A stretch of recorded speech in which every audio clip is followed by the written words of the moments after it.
Hey guys, Marsengan here, bringing our Dragon Ball Z Dokkan battle video. And so earlier today we did indeed get the data download that we had been expecting for both versions of the game, with the Tien info as well as an EZA, which I think was a bit of a surprise. It was actually announced on Twitter a lot earlier than the usual unit announcement stuff, probably because I guess it would have then been spoiled by the data download. But yeah, we have a lot of interesting stuff to talk about for this one. A lot of stuff coming up in the next few days. So shout out to Proton as always for putting together the handy data download thread for us. We will be going through that here. So obviously we have the promo movie, of course, we get these all the time now, no surprise. LRTN, SSR, TUR and LR Arts. Then we're getting a new stage 8 for the Dragon Ball Saga Red Zone. Now it'll be interesting to see what the difficulty level of this event is, considering that stage 7 versus Shula, I would say arguably was not as hard as the Demon King Piccolo one. So it'll be interesting to see whether this is as difficult or not. I finally managed to beat, I put the videos up I think, but I finally managed to beat Demon King Piccolo with the Heroes team. I beat Shula with the Heroes team a lot easier, so it will be fun to give this one a try with the Heroes team as well. I know that the Heroes team is pretty much dead when it comes to new, like, the actual anniversary power creep content, but I'll still be trying it, damn it. So this comes out on the 17th, which is tomorrow, interestingly enough. So I think it's the banner is tomorrow as well, to be fair. And of course we'll be able to use those tickets that I hope you guys got yesterday. Then we have the Million Arena semi-final, which also stage comes out tomorrow. Bizarrely, I posted about it not long before recording this, but for some strange reason I qualified for the semi-final, despite, you know, we talked about on stream how much I did not like this event.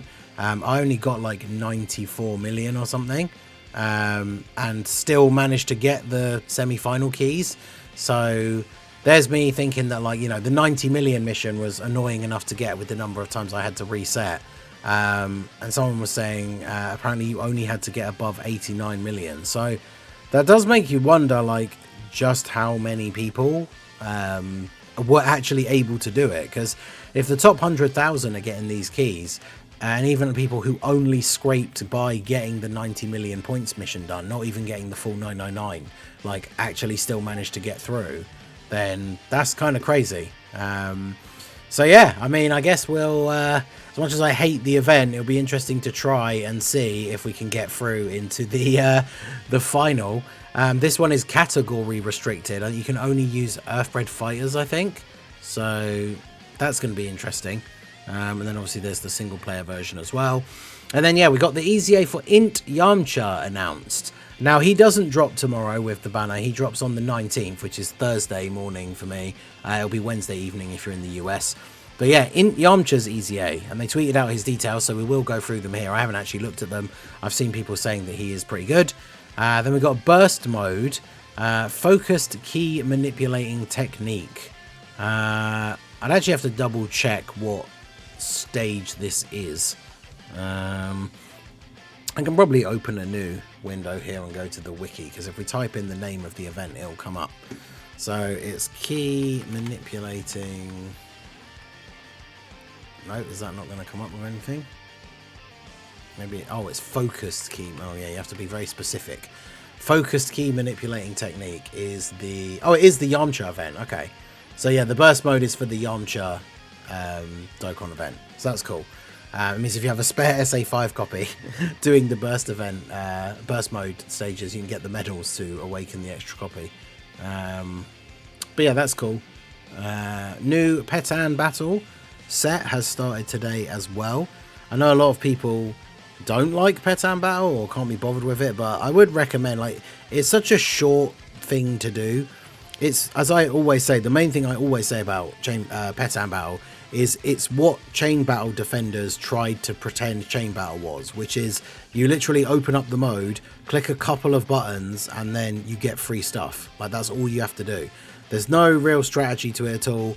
It's not like Chain Battle where you have to refresh and find, like, good friends and all this other stuff. Like, you know, literally you can be in and out in a couple of minutes, and then, you know, an hour or two later, depending on what you've set up your fights as, like an hour or two later, you just get a bunch of free stuff. Like, you should do it, right? Even if you don't complete the set every time, or even if you don't complete the set any time, you still get stones for getting a certain amount of the stickers in each set. So you're always getting a bunch of stuff for free. And then those gold barber tickets that you can now get from winning the fights, like, you can get stones with them. So obviously it's always worth getting free stones whenever you can. I'm not trying to say it's like a great mode or anything. It is literally just an idle mode that gives you some bonus stuff for free, but definitely should do it. Plus, I do think the Petan arts are pretty funny for a lot of the characters. I think there's a Super 17 in this. Yeah, there he is. Look at that. Love to see it. Alright, so then we have the premium legendary summon ticket. This is the obviously purchasable ticket for the Tien banner. So 30 tickets. So this is going to be one of those ones where it's a little bit more expensive, and then you get a 30 character summon. Now, usually those ones, they make it so that the last character of the summon is a guaranteed featured. So that could be pretty good if you are a spender. Obviously, everyone has the free tickets, so use those first. But if you did want to summon for Tien outside of the tickets and you are a spender, then the premium ticket can be pretty good with the guaranteed featured. But obviously, yellow coin banner is a pity banner, so it's going to have 10 featured units. You know, one of the featured units could end up being, like, I'm trying to think of like a random Earthling SSR, like, that isn't a Dokkan Fest, and I actually can't even think of one. Like, yeah, it could be something terrible. Then we have the pity coins. Like I say, there will be pity for the banner. It does mean that every third multi is a guaranteed featured as well. So if you do want to try and throw some stones at the banner, 150 stones does get you a guaranteed featured, but it is what it is. Then we've got unique title, Unrivaled Assassin. Complete the unique title missions related to the challenge, All My Red Zone. Okay, so the DB Saga, with the release of the new stage, is going to have some extra missions, and you can get this Tau title. Then we've got the unique titles that you get for winning the semi-final stages. And then, yeah, we've got Tien's Idol animation. It's nothing like super crazy, but, you know, just takes a stance. Pretty cool. Slightly reduced quality of domain thumbnails. I mean, I can't really even see the difference between those two pictures, to be fair. And then the last Tri-Beam Prime Battle LR event, half stamina cost for the stage. It doesn't say when that comes into play, because like Petan Battle is available now. The ticket stuff obviously comes out tomorrow with the banner. But yeah, decent amount of stuff. Burst mode's always cool. It's always fun to go for like the high score challenges.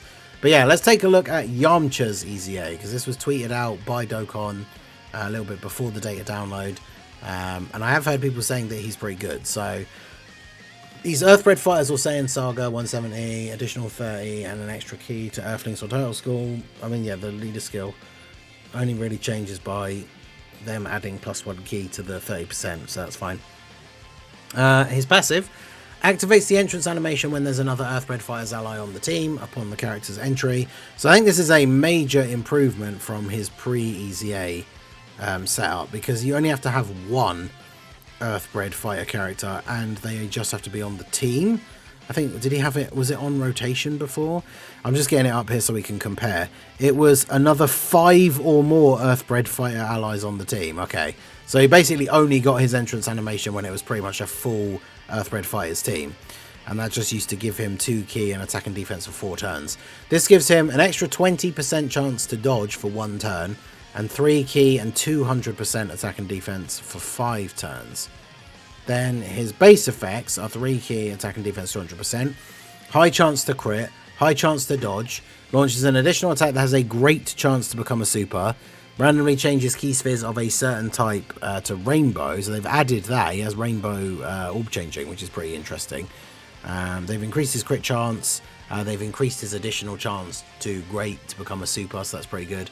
But yeah, the rainbow orb changing is nice, especially paired with, for every rainbow key sphere obtained, he gets 40% extra defense and an extra 10% chance to dodge before attacking. Okay, so if he has high chance to dodge, Turn 1, he gets an extra 20%, that's, what, 70? So if you get 3 rainbow orbs in turn 1 and put him in slot 1, he has 100% dodge in slot 1, which is pretty good, because it is just before attacking. For every attack performed, he gets attack and defense 40% up to 200, so 5 attacks for that to stack. It can be any attacks that don't have to be supers, and chance to crit 10% up to 50, so again, 5 attacks. He also has a high chance to crit already, so once he's attacked 5 times, he has guaranteed crits. After he gets a dodge, he gets 2 additional attacks, each of which has a high chance of becoming a super within the turn. Now, previously, that was only 1. So this means if you put him in slot 1, get all those rainbow orbs, as long as he gets 1 dodge, he's got 3 additionals built into his kit. 1 is a great chance to be a super, and the other 2 are high. But that gives him a chance, like, he could be supering like 5 times in a turn if you get the hidden potential as well, which is crazy. But then as the second or third attacker in the turn, he launches an additional attack that has a high chance to become a super.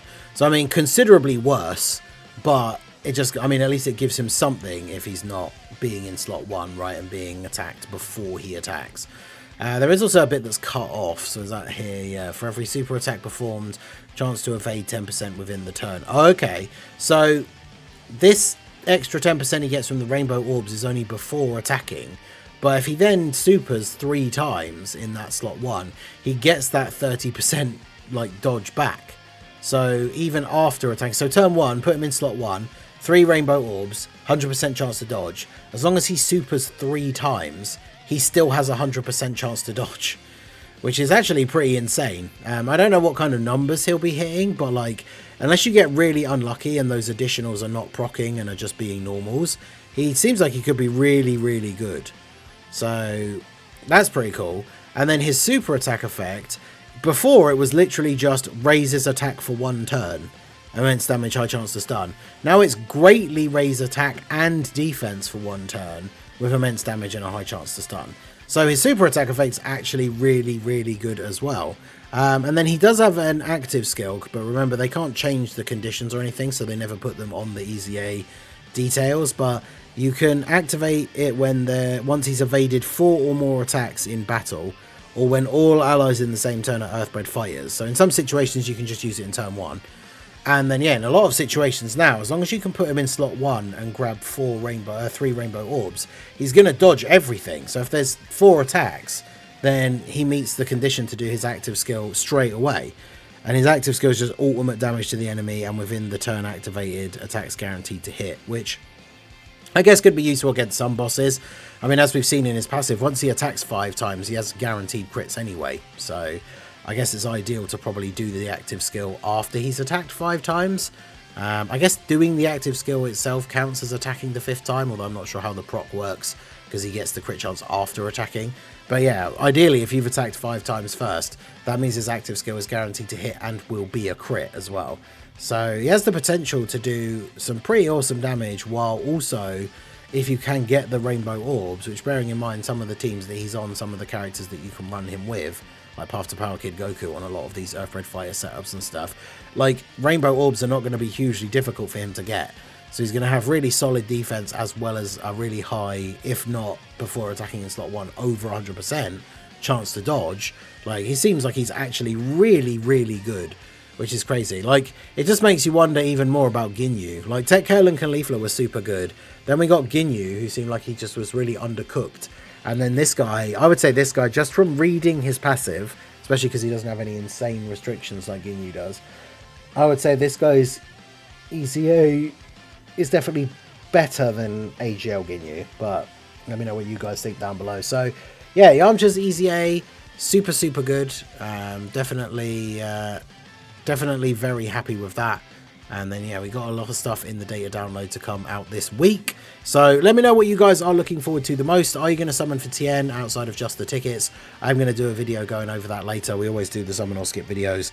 So we will be talking about his banner and the potential units that could be on there, pity, tickets, all that kind of stuff. So do check that video out later and let me know your thoughts about Tien as well. But yeah, let me know what you think of Yamcha. Do you like his EZA? Is he the best EZA to you are?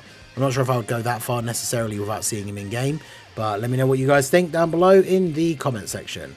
So that is going to be it for the video, guys. This has been the Masked Ningen. Smash that like button, subscribe to the channel if you are new. Check out the links down below, and I will see you all again soon. Have a good one.